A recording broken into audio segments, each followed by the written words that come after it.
Okay छात्रों, मित्रों, विद्यार्थियों, तहे दिल से फिर से आपका हार्दिक स्वागत है। इस समय हम इन्वर्टिब्रेट के अंतिम फाइलम के पड़ाव पर पहुंच चुके हैं। जैसे कि मैंने आपको पहले बताया कि अब बहुत अच्छी तरह से छात्राओं का जो रिस्पॉन्स आ रहा है, बहुत अच्छे अच्छे कमेंट लिख रहे हैं। आपको भी कोई किसी प्रकार की भी प्रॉब्लम है तो आप कमेंट ज़रूर लिखें, क्योंकि मेरा जीवन ही पूरा सरस्वती के लिए अर्पित है। तो हमें आपको सहायता करके बहुत खुशी होती है कि आपके पास ये दोनों फर्स्ट ईयर की और सेकेंड ईयर की जो बायोलॉजी किताबें हैं, इनको हम पूरा धो देंगे और एक एक पॉइंट आपको बताएंगे किस तरह से जो है बायोलॉजी को रटा नहीं जाता है, समझा जाता है, किस तरह से आपके मानसिक पटल पर ये आपका साथ देगी और जीवन भर आपको स्वस्थ और मुस्कुराता हुआ भी रखेगी। आइए चलते हैं इकाइनोडर्मेटा की तरफ से हटके हेमिकोडेटा की ओर। ठीक है, हेमिकोडेटा मैंने आपको बताया है कि इन्वर्टिब्रेट का लास्ट फाइलम है। तो इसमें पहले बड़ा अपवाद था कि इसको पहले कॉर्डेटा में रखा गया था, क्योंकि जैसा कि आप देख रहे हैं कॉर्डेटा वर्ड आ रहा है। ठीक है, तो इसलिए यहाँ पहला सवाल ये previously they were placed under the sub phylum Chordata में रखे गए थे। ठीक है, अब इनको हटा दिया गया क्योंकि कॉर्डेटा के जो 3 करैक्टर होते हैं वो इसमें नहीं पाए जाते हैं, खास तौर से स्पष्ट, इसलिए इसको उठा के कहाँ रखा गया है, इन्वर्टिब्रेट में रखा गया है। तो याद रखिए, now they are the phylum of invertebrates not of Vertebrata, पहला पॉइंट। दूसरा पॉइंट देखिए, now they have been placed, अब उनको रखा गया एज ए सेपरेट फाइलम रखा गया, कहाँ पे, अंडर नॉन कॉर्डेटा।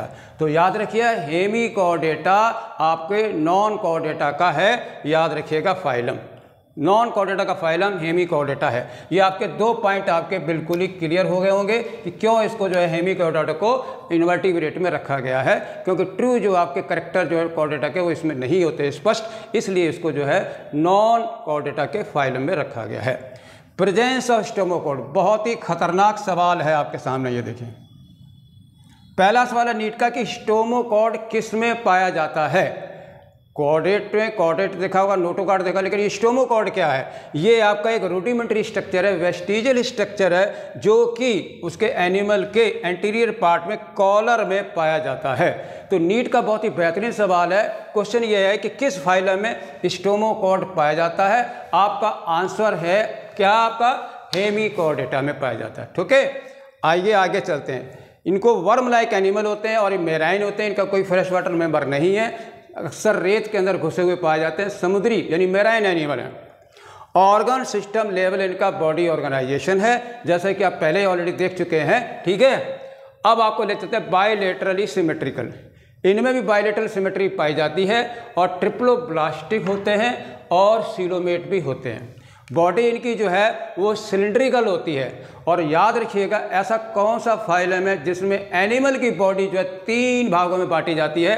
वो आप जरा देखिए, प्रोबोसिस और कॉलर एंड लॉन्ग ट्रंक। जो आपका प्रोबोसिस है, सुंड लाइक स्ट्रक्चर जो इंटीरियर में है, और पोस्टीरियर एंड में आपका ट्रंक है पीछे की तरफ। ठीक है, तो 3 भागों में इसकी जो एनिमल बॉडी हेमिकोडेटा में बटी होती है। और सबसे ज़्यादा इंपॉर्टेंट क्वेश्चन जो हम आपके सामने ला रहे हैं वो आ रहा है open type of circulatory system in animal kingdom. Always remember, याद रखिए, ओपन सर्कुलेटरी सिस्टम जिसमें ब्लड जो है डायरेक्टली सेल्स के कांटेक्ट में आ जाता है, क्लोज्ड वेसल में नहीं बहता है। That's why you call it as open circulatory system.